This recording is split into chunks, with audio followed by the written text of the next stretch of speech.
Poi c'è un'altra cosa che mi ha colpito, parlando di adozioni. È un tema di cui non si parla molto.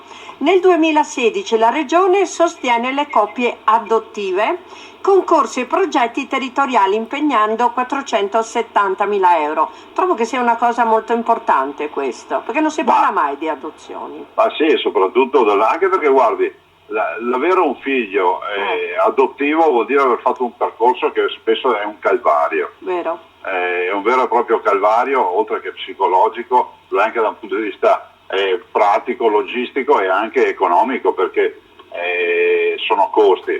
Peraltro io non capisco per quale motivo tutti questi bambini restano dentro negli orfanotrofi, negli istituti, e non li si danno tutte queste miriade di coppie che vorrebbero avere un bimbo. La trovo veramente tanto laboriosa, no? Tutta questa faccenda. Però vabbè, ok, però un aiuto lo vogliamo dargli, un segnale di essere al loro fianco, perché hanno fatto una scelta di vita importante.